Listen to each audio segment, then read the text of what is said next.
എല്ലാവർക്കും നമസ്കാരം. എൻ്റെ പേര് ശശാങ്കുളോണം മക്കത്തിലേക്ക് എല്ലാവർക്കും സ്വാഗതം.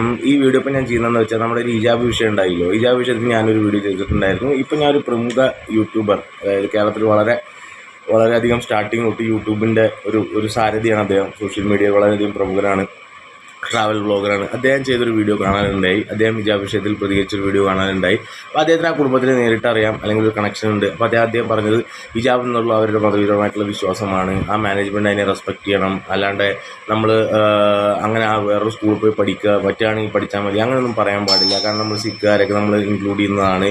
അങ്ങനെയൊക്കെ നമ്മൾ ഒരു അഭിപ്രായം കണ്ടു. അദ്ദേഹം പറഞ്ഞ അദ്ദേഹത്തിൻ്റെ വ്യക്തിപരമായ അഭിപ്രായം അത് പറയാനുള്ള എല്ലാവിധ സ്വാതന്ത്ര്യം അദ്ദേഹത്തിനുണ്ട്. അദ്ദേഹം പറയുന്നത് ഭ്രാന്താലയമാവുകയാണ് കേരളം, അതിന് കാരണങ്ങൾ മാധ്യമങ്ങളും സോഷ്യൽ മീഡിയയുമാണ്. അതേപോലെ തന്നെ നമ്മൾ കൊടുക്കുന്ന വാർത്തകൾ, വർഗീയപരമായിട്ടുള്ള നമ്മുടെ ചിന്താഗതികൾ, ഇതൊക്കെ തന്നെ ആയിരിക്കാം അതിൻ്റെ കാരണങ്ങൾ എന്നുള്ളതാണ് അദ്ദേഹം പറയുന്നത്. അതിനെക്കുറിച്ച് എനിക്ക് പറയാനുള്ളത്, അദ്ദേഹത്തിൻ്റെ അഭിപ്രായത്തെ മാനിച്ചുകൊണ്ട് തന്നെ ഞാൻ പറയുകയാണ്, കേരളത്തിൽ വന്നിട്ടുള്ള മാറ്റങ്ങൾ എന്ന് പറയുന്നത് വളരെയധികം നമ്മൾ ചിന്തിക്കേണ്ട ഒരു കാര്യമാണ്. നമ്മൾ ഈ കോവിഡ് മഹാമാരിയൊക്കെ ഉണ്ടായപ്പോൾ നമ്മളെല്ലാവരും അങ്ങോട്ടും ഇങ്ങോട്ടും, പ്രളയം വരുമ്പോൾ നമ്മളെല്ലാവരും അങ്ങോട്ടും ഇങ്ങോട്ടൊക്കെ സഹായിക്കും. അത് കഴിഞ്ഞ് സംഭവമൊക്കെ നോർമലാകുമ്പോൾ പിന്നെ നമ്മൾ അങ്ങോട്ടും ഇങ്ങോട്ടും നമ്മുടെ രാഷ്ട്രീയപരമായിട്ടുള്ള മതപരമായിട്ടുള്ള എല്ലാവിധ കാര്യങ്ങളിലും തെരഞ്ഞു പിടിച്ചിട്ടുള്ള പ്രതികരണങ്ങളും തെരഞ്ഞു പിടിച്ചിട്ടുള്ള അജണ്ടയും കാര്യങ്ങളും ഒക്കെ ഉണ്ടാവും. ഈ മാധ്യമങ്ങൾക്കെല്ലാം അജണ്ടയുണ്ട്. ഈ സോഷ്യൽ മീഡിയയിൽ ഇവിടെ പറയുന്ന എല്ലാവർക്കും രാഷ്ട്രീയമുണ്ട്.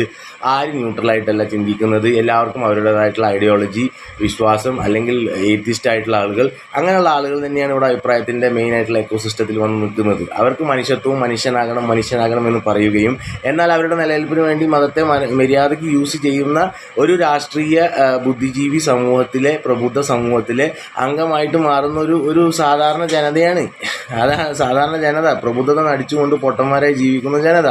അതുകൊണ്ട് തന്നെയാണ് ഈ മുട്ടനാടിനെ കൂട്ടിയിടിപ്പിച്ച് ചോര കുടിക്കുന്ന ചെന്നായ്ക്കൾ ഏറ്റവും നന്നായി വിഹരിക്കുന്ന ഒരു നാടായിട്ട് അത് മാറുന്നത്.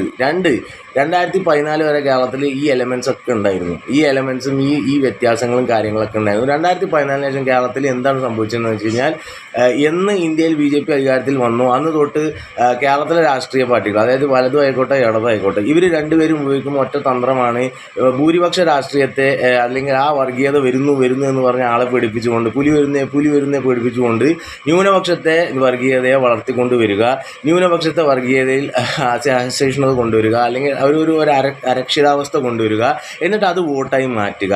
ഈ വോട്ട് ബാങ്ക് ആദ്യം നിന്നുണ്ടായിരുന്നത് വലതുപക്ഷത്ത് തന്നെയായിരുന്നു, കോൺഗ്രസിൻ്റെ ഒപ്പമായിരുന്നു. ആ വോട്ട് ബാങ്കിനെ ഛിന്നഭിന്നമാക്കുന്ന ഇടതുപക്ഷത്തിൻ്റെ ആ ഒരു രീതി വന്നതിന് ശേഷം, ഇടത് തീവ്ര വിസ്മയ കൂട്ടുകെട്ടായതിന് ശേഷം വളരെയധികം ഈ ഭൂരിപക്ഷ വർഗീയത വരുന്നേ, ഭൂരിപക്ഷ രാഷ്ട്രീയം വരുന്നേ, സിനിമകൾ തൊട്ട്, നിങ്ങൾ സോഷ്യൽ മീഡിയ തൊട്ട്, മാധ്യമങ്ങൾ തൊട്ട്, നിങ്ങൾ BJP RSS എന്ന് പറഞ്ഞ അജണ്ട നടപ്പിലാക്കാൻ വേണ്ടി മൊത്തം കേരളത്തെ ഒരു സൈഡിൽ കൊണ്ടുവരാൻ, ന്യൂനപക്ഷത്തെ ഒരു സൈഡിൽ കൊണ്ടുവരാൻ